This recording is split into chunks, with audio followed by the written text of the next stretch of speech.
Shri Rajaram senior secondary school Sanchore के YouTube channel पर आपका हार्दिक स्वागत है।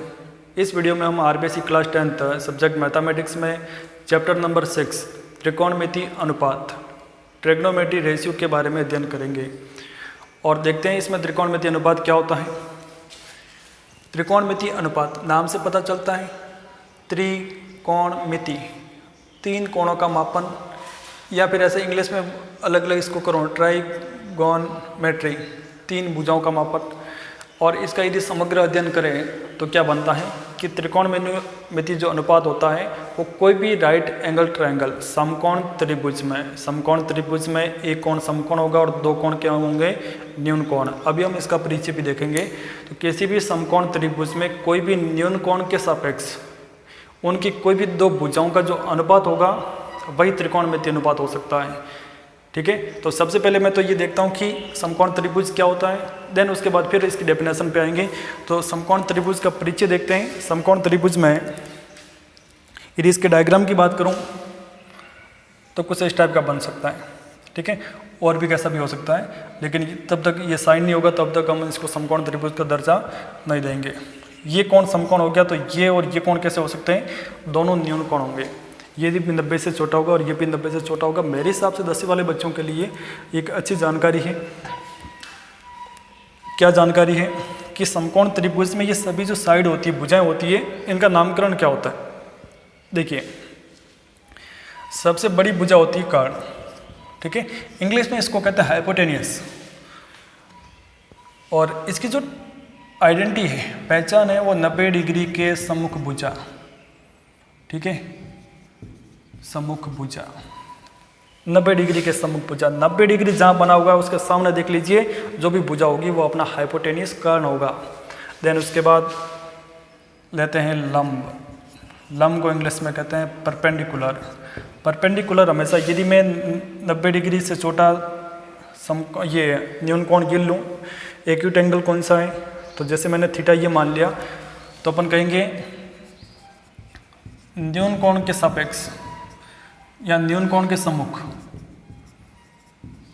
भुजा, और शेष भुजा कौन सी रही, आधार, जिसको अपन कहता है बेस। ठीक है, शेष भुजा, इसकी कोई अलग से आइडेंटिटी नहीं लिखनी है। देखना, ये तीन वर्ड समझ में आ जाए तो त्रिकोणमिति में पहला स्टेप क्लियर हो जाता है। क्या, 90 डिग्री की जो सम्मुख भुजा है जिनको हम कहते हैं हाइपोटेनियस, 90 डिग्री ये बना हुआ है, इसके सामने देख लिया। कभी कभी क्या चित्र में ऐसा 90 डिग्री बना के दे देता है ये। ठीक है, और मास्टर जी ने पढ़ाया क्या था कि ऐसी कोई साइड होती है, लेकिन 90 डिग्री के सामने वाली भुजा ये है, तो इस समय कर्ण आपका ये होगा। न्यून कोण के सम्मुख भुजा लंब होती है। हो सकता है कि न्यून कोण आपको पृष्ठ में ये दे, हो सकता है कि ये दे। यदि ये न्यून कोण मिल रहा है तो इसके सामने वाली भुजा कौन होगी, ए बी, लंब कहलाएगी। और ये न्यून कोण मिल रहा है तो सामने वाली भुजा कौन होगी, बी सी। और जो तीसरी भुजा रह जाती है उसको अपन क्या कहते हैं, आधार। इन तीनों में जो संबंध दिखाने वाला एक प्रमेय होता है जिसको अपन कहते हैं पाइथागोरस प्रमेय। पाइथागोरस प्रमेय, या फिर अपने भारतीय वैज्ञानिक बोधायन प्रमेय के नाम से भी जानते हैं। ठीक है, तो इसमें क्या बनेगा, बड़ी भुजा का वर्ग कर्ण का स्क्वायर बराबर आधार का स्क्वायर प्लस लंब का स्क्वायर। इनमें से कोई भी एक मान दिया जाए तो दूसरा मान, एक मान ज्ञात करना और दो मान आपको दे रखे हैं तो दोनों की मदद से निकाल सकते हैं। यानी कि कर्ण का स्क्वायर बराबर आधार का स्क्वायर प्लस लंब का स्क्वायर। ये अपने पास बोधायन प्रमेय का स्टेटमेंट कि किसी भी समकोण त्रिभुज में सबसे बड़ी भुजा का वर्ग है वो शेष दोनों भुजाओं के वर्गों के योग के बराबर होता है, बोधायन प्रमेय। तो ये हुआ हमारा समकोण त्रिभुज का परिचय। अब बात समझना, मैंने क्या कहा कि किसी भी समकोण त्रिभुज में, लो ये समकोण त्रिभुज हो गया, इसमें कोई भी न्यून कोण के सापेक्ष, ठीक है, मैंने इस न्यून कोण के सापेक्ष लिया, इसकी दो भुजाओं का अनुपात, कोई भी दो भुजा ले लो, जैसे ए बी बटा बी सी ले लो, बी सी बटा ए बी ले लो, ए सी बटा बी सी ले लो, कोई भी दो भुजा ले लो, तो टोटल प्रकार की कितनी भुजा ले सकते हो आप। देखो, ए बी बटा बी सी बटा ए बी, अब लेते हैं ए सी बटा बी सी, फिर बी सी बटा ए सी, फिर ए बी बटा ए सी, और फिर ए सी बटा ए बी। तो 6 प्रकार की भुजा लेते हैं, 6 प्रकार का अनुपात मिलता है और उन्हीं को हम क्या कहते हैं, त्रिकोणमिति अनुपात। और हमारे कोर्स में जो ये समकोण त्रिभुज है, ठीक है, इनकी हमने तीनों साइडों का अध्ययन किया और इनमें से दो दो साइड लेकर अनुपात बनाए तो टोटल 6 त्रिकोणमितीय अनुपात बनने की संभावना होती है। ठीक है, अब संभावना है या वो पक्का है। चलिए, अब हमने देखा कि हमारे पास किसी भी समकोण त्रिभुज में तीनों साइडों में से दो दो साइड लेकर 6 प्रकार के अनुपात बना सकते हैं। तो 6 प्रकार के अनुपात कौन कौन से?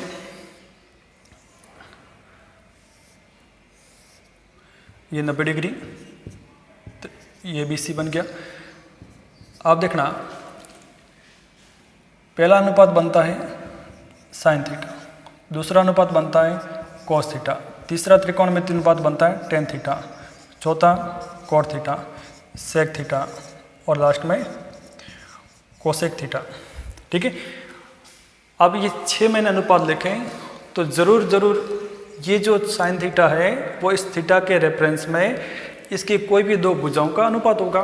इसमें कोई दिक्कत नहीं, वो अनुपात अभी कैसे निकालते हैं वो सीखेंगे, लेकिन आपको ये नामक्रम से याद होने चाहिए।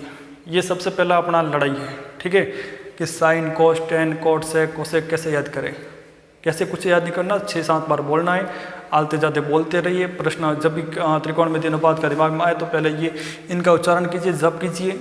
ठीक है, भगवान सद्बुद्धि देगा, जरूर आपको ये याद हो जाएंगे। Sine theta cos theta tan theta cot theta sec theta cosec theta, पहले ऐसे याद रखिए, तीनों के टुकड़े में याद कीजिए, sine cos tan cot sec cosec, sine cos tan cot sec cosec. ठीक है, उच्चारण करोगे तो अपना आप नाम याद हो जाएंगे और कोई इसकी जादुई छड़ी नहीं है कि याद हो जाए। अब देखना है हमें कि ये किस अनुपात में होते हैं। तो एक बात समझिए, यदि आपको ये क्रम से याद है तो ये कोई भी दो भुजाओं का जो अनुपात है वो लिखने में दिक्कत नहीं आएगी। ठीक है, उसके लिए एक अपन नॉर्मल सी बात सीखते हैं, लाल बटा कक्का, लाल बटा कक्का।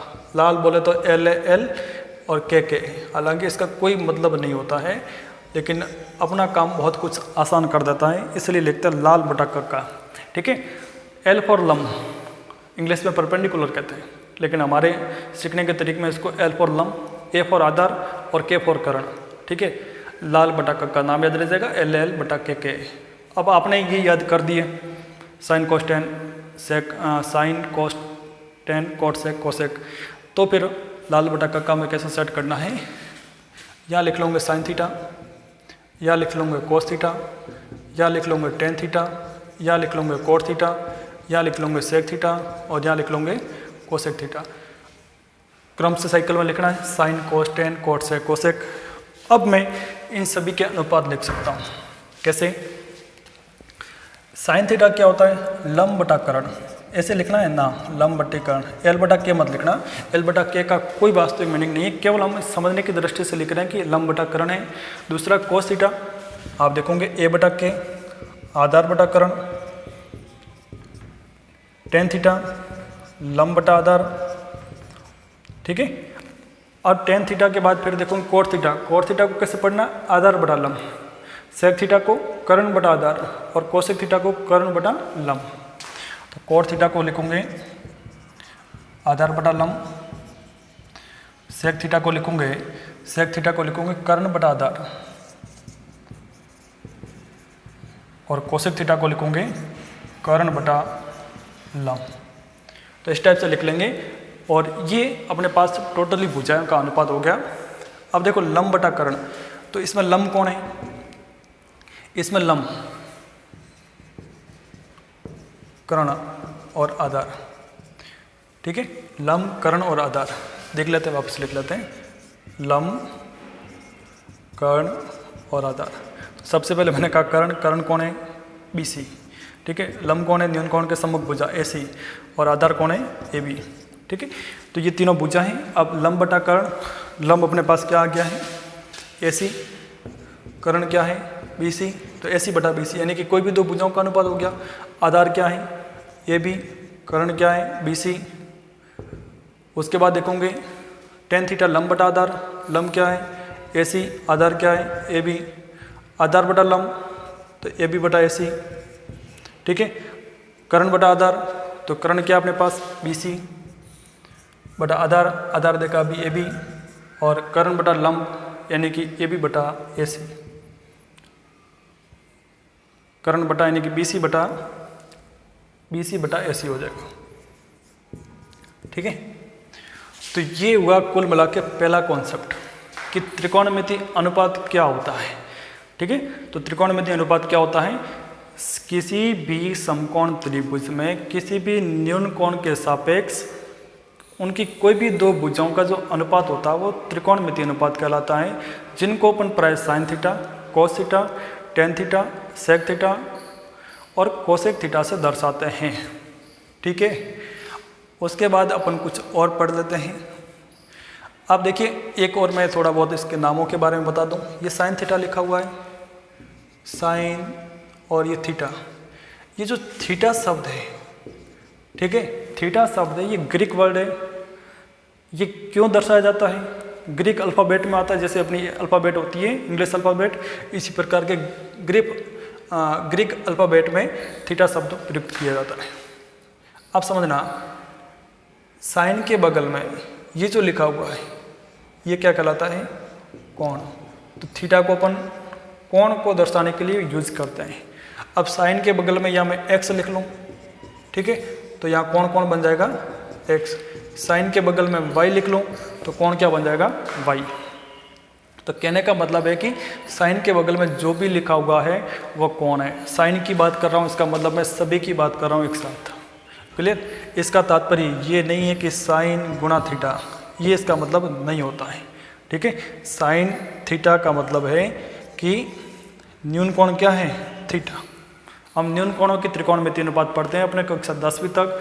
केवल और केवल न्यून कोण त्रिकोणमिति अनुपात है, यानी कि 0 से लेकर 90 डिग्री के बीच में हमें अध्ययन करना है और ज़्यादा इतना बड़ा सिलेबस नहीं है। तो बहुत छोटा सा त्रिकोणमिति अनुपात का पार्ट है और बहुत अच्छी तरीके से सीखने की कोशिश करते हैं।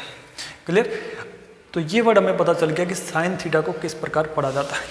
क्लियर, अब इनके हिंदी के नाम भी सुन लीजिए, हालांकि बताने नहीं चाहिए। हिंदी के नाम क्या बनेंगे, इसका जो इंग्लिश वर्ड होता है साइन का फुल फॉर्म ये होती है SINE। ठीक है, शॉर्ट फॉर्म में ई हटा के, ऐसा नहीं कि ई की जगह थीटा पुट कर दिया, नहीं, शॉर्ट फॉर्म लिखते हैं साइन SINE। हिंदी में कहते हैं इसको ज्यारूप। ठीक है, तो किसी भी न्यून कोण के सापेक्ष इसका ज्यारूप क्या है, क्या कहते हैं, ज्यारूप। कोस थीटा का पूरा नाम होता है कोसाइन, COSINE, कोसाइन। ठीक है, कोसाइन। और कोसाइन को हिंदी में क्या कहते हैं, कोज्यारूप। ठीक है, नाम याद नहीं करना हिंदी में, केवल समझना है क्या चीज़ है। टेन थीटा, टेन थीटा तो बहुत कुछ आगे काम आएगा। टेन थीटा को इंग्लिश में पूरा नाम लिखते हैं टेंजेंट।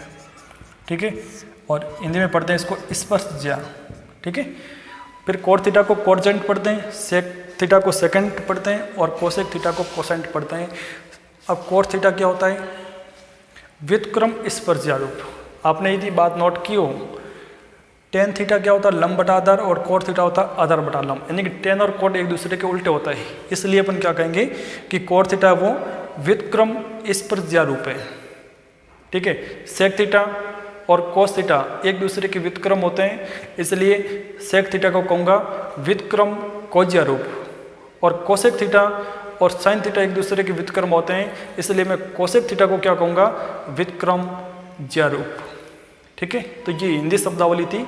इसको किस प्रकार याद करते हैं, ये साइन थीटा है, ये कोस थीटा है, टेन थीटा है, कोट थीटा, सेक थीटा, हमें केवल ये याद करना है और ज़्यादा कुछ याद नहीं करना है। चलिए अब मैं और इसमें संबंधित काम करता हूँ। इसमें आपने नोट किया हो तो 3 संबंध बने हैं, क्या क्या, व्युत्क्रम संबंध जिसे कहते हैं, व्युत्क्रम संबंध। व्युत्क्रम संबंध में देखा होगा कि साइन थीटा है वो कोसेक थीटा एक दूसरे का व्युत्क्रम होते हैं, रेसिप्रोकल होते हैं।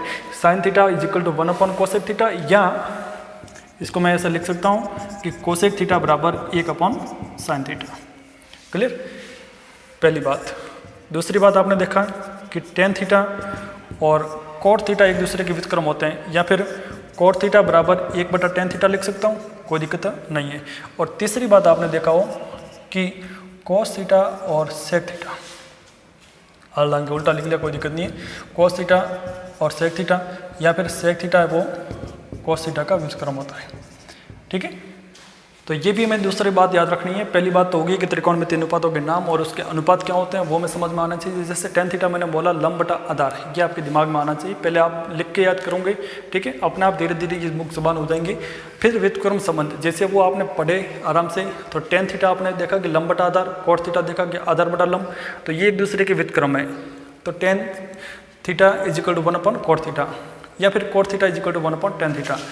तो इसका मतलब ये है कि इसका यदि मैं क्रॉस मल्टीप्लाई करूं तो क्या बनेगा, साइन थीटा गुणा कोसेक थीटा बराबर 1, ठीक है, साइन थीटा गुणा कोसेक थीटा बराबर 1। साइन थीटा और कोसेक थीटा का गुणा 1 होता है। इसी प्रकार टेन और कोट का गुणा भी 1 होता है। सेक और कोसेक का गुणा भी सेक और कोस का भी गुणा 1 होता है। तो ये संबंध दिमाग में रह जाएंगे, कोई दिक्कत नहीं है। दो संबंध और इम्पोर्टेंट बनते हैं, ये सब कुछ आपको बारी बारी से नोट करते जाना है। वीडियो को पॉज कर दीजिए, आसानी से बना पाओगे। एक संबंध बनता है अपने पास tan थीटा बराबर साइन थीटा बटा कोस थीटा, ठीक है, tan थीटा बराबर साइन थीटा बटा कोस थीटा। कैसे, साइन थीटा को क्या लिखता हूँ मैं, लंब बटा कर्ण, बराबर है, बटे में कोस थीटा को क्या लिखता हूँ, आधार बटा कर्ण, ठीक है। बटे वाली चीज़ को कैसे लिख सकते हैं, लंब बटा कर्ण, और इसको गुणा में लिखूंगे तो अंश बटा आर को चेंज कर दूं तो कर्ण से कर्ण कैंसिल हो गया, लंब बटा आधार। लंब बटा आधार क्या होता है, tan थीटा। तो tan थीटा को ये लिख सकते हैं, तो cot थीटा को इसका उल्टा भी लिख सकते हैं, cos थीटा बटे साइन थीटा। ये सभी काम अपने कहाँ यूज होंगे, जब अपन सरल समीकरण सोल्व करेंगे, आइडेंटिटी सोल्व करेंगे, उस वक्त ये सब कुछ यूज होंगे, ठीक है। कक्षा 9 में भी आपने सरल समीकरण सोल्व की होगी, तो ये सब कुछ पढ़ के आए हो, लेकिन रिवाइज के तौर पर एक इम्पोर्टेंट की है, ठीक है। उसके बाद अपन लेते हैं 3 सरल समीकरण, 3 इंपॉर्टेंट त्रिकोणमितीय सरल समीकरण जो इस चैप्टर की क्या है, जड़ है, ठीक है। इस चैप्टर की सबसे बड़ी जड़ है। तीनों सरल समीकरण क्या क्या है, sine square theta plus cos square theta बराबर 1, ठीक है। क्या है, sine square theta plus cos square theta बराबर 1। इंपॉर्टेंट चीज़ क्या है इसमें कि यहाँ पर भी थीटा और यहाँ पर भी थीटा, यानी कि दोनों के एंगल है वो सेम है, ठीक है। कौन समान होने चाहिए, मैंने ऐसा नहीं कह सकता कि sine square 30 plus cos square 40 बराबर 1, वो नहीं हो सकता। Sine square 30 plus cos square 30 1 हो सकता है। Sine square 10 degree plus cos square 10 degree 1 हो सकता है। और इसके क्या क्या रूप हो सकते हैं, साइन स्क्वायर थीटा बराबर क्या लिख सकता हूँ, 1 माइनस कॉस स्क्वायर थीटा। आपको लिखना तो ये याद यही करना है, ये तो इसके एप्लीकेशन है। या फिर कॉस स्क्वायर थीटा बराबर क्या लिख सकते हैं, 1 माइनस साइन स्क्वायर थीटा। दूसरे सरल समीकरण पहली मेरे हिसाब से दिमाग में बैठ गई होगी, sine square theta plus cos square theta बराबर 1 होता है। दूसरी सरल समीकरण अपने पास बन जाएगी 1 प्लस tan स्क्वायर थीटा बराबर सेक स्क्वायर थीटा। क्या सरल समीकरण है कि 1 प्लस tan स्क्वायर थीटा बराबर सेक स्क्वायर थीटा। इसके क्या एप्लीकेशन बन सकते हैं, तो यहाँ से मैं लिख सकता हूँ कि sec square theta minus tan square theta बराबर 1। अरे ये तो पक्षांतरण का काम है, मूल रूप से ये याद रखनी है। ये तो ऐसे कुछ भी इधर उधर करके बना सकते हैं, या फिर ऐसे भी लिख सकता हूँ कि सेक स्क्वायर थीटा माइनस 1 बराबर tan स्क्वायर थीटा। तो इसमें कोई दिक्कत वाली बात नहीं है, आपको याद रखना 1 प्लस tan स्क्वायर थीटा बराबर सेक स्क्वायर थीटा।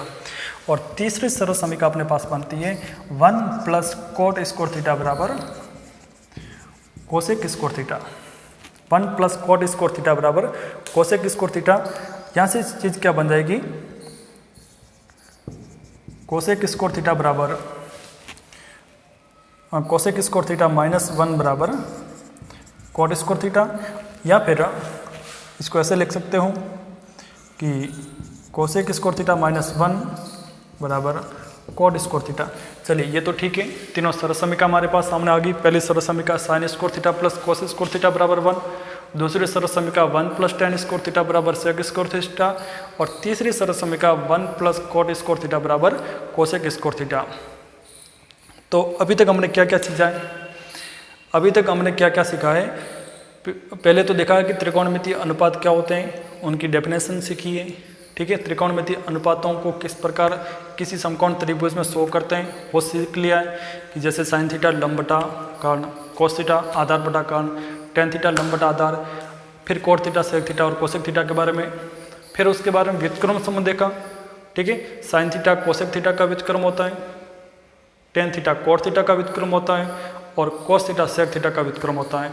और उसके बाद ये तीन सरल समीकरण इंपोर्टेंस पढ़िए, sine square theta plus cos square theta बराबर 1, दूसरी सरल समीकरण 1 प्लस टेन स्क्वायर थीटा बराबर 1 प्लस टेन स्क्वायर थीटा बराबर सेक स्क्वायर थीटा, और तीसरी सरल समीकरण 1 प्लस कोट स्क्वायर थीटा बराबर कोसेक स्क्वायर थीटा, ठीक है।